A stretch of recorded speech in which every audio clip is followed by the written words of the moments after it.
मे शरणं आर्यं धम्मो मे शरणं वरं एतेन सज्जवचेन होतु मे जय मंगलम। नत्थि मे शरणं आर्यं संगो मे शरणं वरं एतेन सज्जवचेन होतु मे जय मंगलम। नमो बुद्धाय नमो धम्माय नमो संघाय साधु साधु साधु। भारत खऱ्या अर्थानं प्रगत आणि विकसित व्हायचं असेल तर धम्म, बुद्ध आणि धम्म आणि संविधान याच्या चौकटीमध्ये धोरणं आखणं आवश्यक आहे आणि त्याची अंमलबजावणी करणं आवश्यक आहे। बाबासाहेबांनी भारताचं संविधान देशाला समर्पित करताना जो इशारा दिला होता तो इशारा आज तसाचा तसा किंबहुना त्यापेक्षा अधिक तीव्रतेनं लागू पडतोय असं मला वाटतं। बाबासाहेबांनी सांगितलं होतं की संविधान लागू केल्यानंतर राजकीय समता प्रस्थापित होईल, कारण त्यामध्ये इनबिल्ट तरतूद केलेली आहे, एक व्यक्ती एक मत एक मूल्य। पण आर्थिक आणि सामाजिक समता निर्माण करणं हे खूप महत्त्वाचं आणि अत्यंत गुंतागुंतीचं अवघड काम आहे। त्यासाठी सरकार आणि केंद्र राज्य सगळ्या अत्यंत प्रामाणिकपणे धोरणं आखून उपाययोजनांचा अंतर्भाव करून त्याची अंमलबजावणी करणं आवश्यक आहे। आणि आजच्या स्वातंत्र्य एवढी 77 वर्षे झाल्यानंतरसुद्धा ते आपण करू शकलो नाही। 2030ला शाश्वत विकासाचे उद्दिष्ट गाठायचे आहेत, त्यामध्ये शून्य गरिबी पहिलं उद्दिष्ट आहे। आज 2024-25चा इकॉनॉमी सर्वे असं सांगतो 81 कोटी लोक गरीब आहेत। 2030ला शून्य कसं होणार? दुसऱ्या बाजूनं आर्थिक विषमता असमानता वेगानं वाढत चाललेली आहे।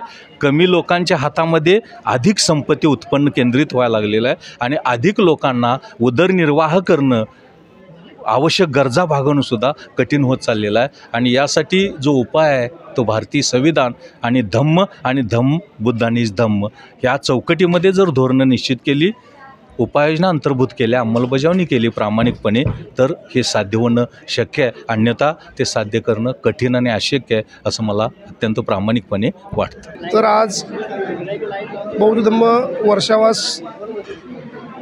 समितीच्या वतीनं आज आपण वर्षावासाच्या कार्यक्रमाची सुरुवात केली। द बुद्ध अँड धम्म एक युग प्रवर्तक रचना या ग्रंथाच्या अनुषंगानं एक विवेचन करण्याची संधी मिळाली।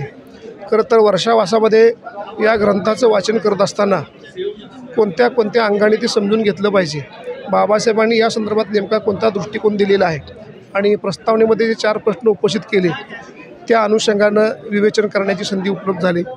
खरं तर हा ग्रंथ आहे, हा ग्रंथ घराघरात पोचलेला ग्रंथ आहे।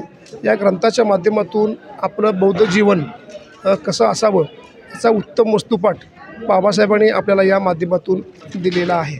खरं तर बाबासाहेबांनी या ग्रंथाच्या माध्यमातून जी निर्मिती केली ती निर्मिती भारतीय आणि जागतिक पातळीवरच्या बौद्ध वाङ्मयामध्ये मोठं परिवर्तन घडवून आणणारी, एक आगळी वेगळी दिशा देणारी ठरलेली आहे।